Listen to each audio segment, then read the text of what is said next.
Well, when I first started the book, I was starting with a pretty outrageous premise that if we continue down the path we're going, we're going to find pastors going to jail for the content of their own sermon in their own pulpit in their own church. But before I could finish chapter 1, it had already happened.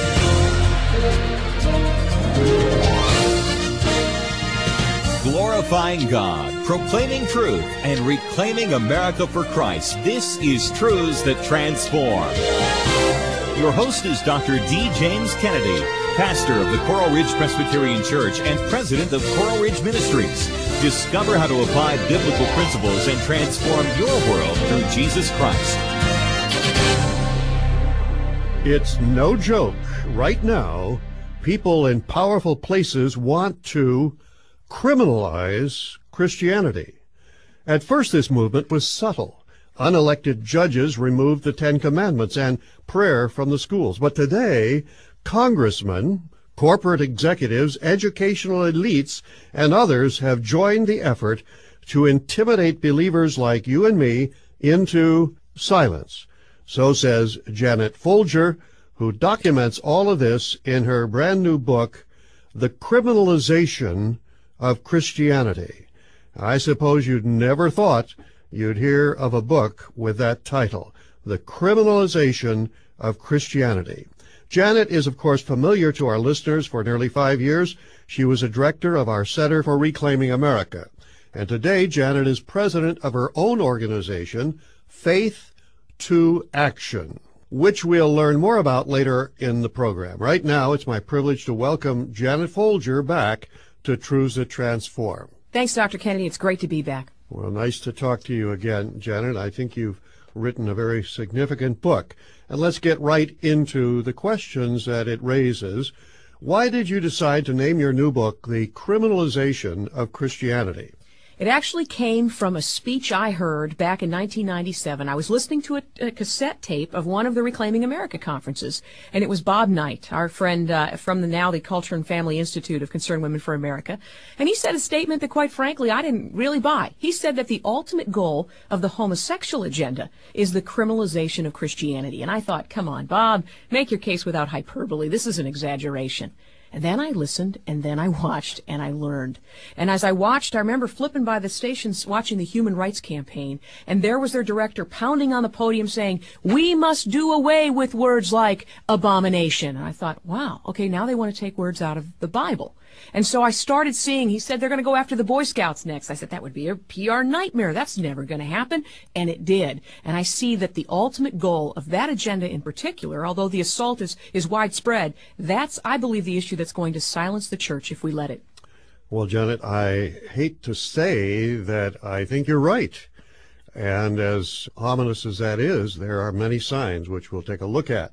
What is their first step in silencing Christians, and why do you say it goes all the way back to the sandbox? It all comes back to what you see on the playground every day in America, ridicule. But I think, Dr. Kennedy, we've become so desensitized to it that we don't even recognize it anymore. Imagine for a moment, I've said this before, if you've picked up the Washington Post and you read these words that were nearly a dozen years ago, and it said, African Americans are largely poor, uneducated, and easy to lead. We would say, that's racist. That's an assault against a race of people. Whoever would say that would find themselves without a job, and rightly so. But what was said instead is that the followers of Pat Robertson and Jerry Falwell are largely poor, uneducated, and easy to lead. So we say, oh, it's okay. It's just an assault against Christians. And we see that happening again and again, so much so that we don't even recognize it anymore. It's now become intensified to the place where Christians are not only the target for assault and for the ridicule, they are now being blamed for much of what's wrong in society. You can't watch a movie and see a character who's a Christian depicted in a positive light. They're the axe murderers. They're the ones who are the idiots. They're the ones who are the scapegoats of just about everything out there now. And you can always tell the villain by the big cross he's wearing around his neck. That's right. In your book, you list some of the most egregious examples of hostility toward Christians. Let's take a look at some of them. Well, when I first started the book, I was starting with a pretty outrageous premise that if we continue down the path we're going, we're going to find pastors going to jail for the content of their own sermon in their own pulpit in their own church. And people would say, oh, that's outrageous, this is terrible, criminalization of Christianity, you're going overboard. But before I could finish chapter 1, it had already happened. Pastor Åke Green in Sweden, a man in his 70s, is now facing between 30 days and 6 months in jail on the appeal because of a sermon that he gave that quoted the first chapter of the book of Romans. And when the prosecutor asked and said, hey, what about, when the prosecutor was asked, rather, by the reporter and said, what about the pastor's rights? And he said when he started quoting from the Bible about homosexuality, he crossed the line. We're now seeing people fired from their jobs. I mentioned Chris Kempling in the book, who lost his job for writing a letter to the editor. Since then, you may have heard of a guy by the name of Matt Barber. He's a guy in his own time wrote an article that was very controversial. If you're sitting down, you ready for this? He wrote an article in favor of marriage between one man and one woman on his own computer, on his own time, and he found himself out of a job. At Allstate Insurance, he no longer is welcome. And that's one of the things we're seeing, that people who say, you know what, I'm not an activist. I don't go hold signs, and this won't affect me. I can remain silent. And the point of my book is that if they can silence the truth, they will silence the gospel. You have that right to remain silent, but if we use it much longer, it's not going to be long before we hear those words being read to us, before we see the inside of a jail cell. And this is, I guess, one of the critical things. Scott Brocky up in Canada, he says, you know, I don't hold a sign. I'm not an activist. He just runs a print shop. And next thing you know, a homosexual group comes in. We'd like you to print our materials. He says, you know, I really don't feel in good conscience I can do that, but my buddy across the street down the block, they'd be happy to print it for you. He says, no, we are now finding you in violation of the Human Rights Tribunal, and what's happening is he's now $170,000 in debt. People say, well, that's Canada. But what's happening in America, if you've got a businessman who maybe I just want to hire a receptionist, working at a radio station, maybe one of the affiliates that carries Truths That Transform. He comes to work the next day wearing a dress. You've got a bearded man with a pink chiffon dress, and you say, I'm sorry, that doesn't really fit our dress code. We're going to have to let you go. Well, in California, you're also going to be paying a $150,000 fine just for having in your own conscience, I don't believe in cross-dressing. Well, you don't have that right to believe that in that state. And we're seeing that assault on our beliefs happening in businesses, in schools throughout the country.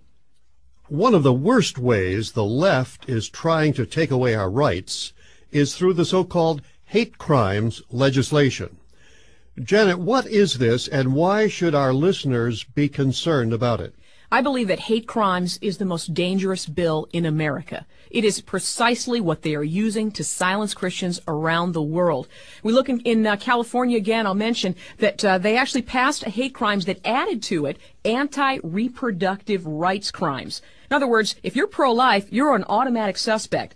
And it says as long as the victim claims the speech, maybe I'm standing outside of an abortion facility and say, you know, you can choose life. Well, as long as a victim, a woman says, I feel intimidated, I then would be subject to fines of $10,000 to $25,000 and a year in jail merely for speaking God's truth on the issue of abortion. If you look at New Hampshire, get a load of this. This is not conjecture. This really happened. A guy by the name of John Garriman stole a cell phone. That's a bad thing to do. He's going to be facing between 3.5 to 7 years in jail for that crime. But he also said a word when he did that, an anti-homosexual epithet, and that added, get a load of this, 23 to 26.5 years behind bars for the content of his speech. Now, if we were to say, targeting those who are lovers of cheesecake, if I were to say fatso, they wouldn't throw people in jail for that. Targeting the visually impaired, calling somebody four eyes, they're not going to throw you in jail for that. But in this one issue, the homosexual issue, it takes a 3-year sentence of stealing a cell phone to a 30-year sentence for the content of their speech. And the thing that I want to say is, if they can throw you in jail now with a 30-year term instead of 3 years for what you say, how much of a stretch is it really to say that because I would say to you homosexuality is a sin or it's dangerous behavior before that speech alone is worthy of jail time? And that's what we're facing. That's what the Philadelphia 11 were facing. Sharing the gospel on the public streets, they were actually facing 47 years behind bars as a felony, as a violation of the Pennsylvania law of ethnic intimidation, which is their version of hate crimes. We actually have pastors in America, in Pennsylvania right now, that are taking out insurance because they're afraid that they're going to end up like Pastor Green in Sweden, thrown in jail for the content of their sermons. That's how bad it's become. The criminalization of Christianity isn't coming. It is here.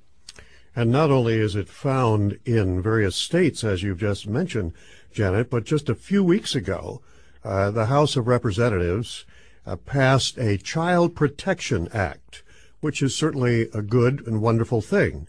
But in the last half hour of the discussion, there was a procedural motion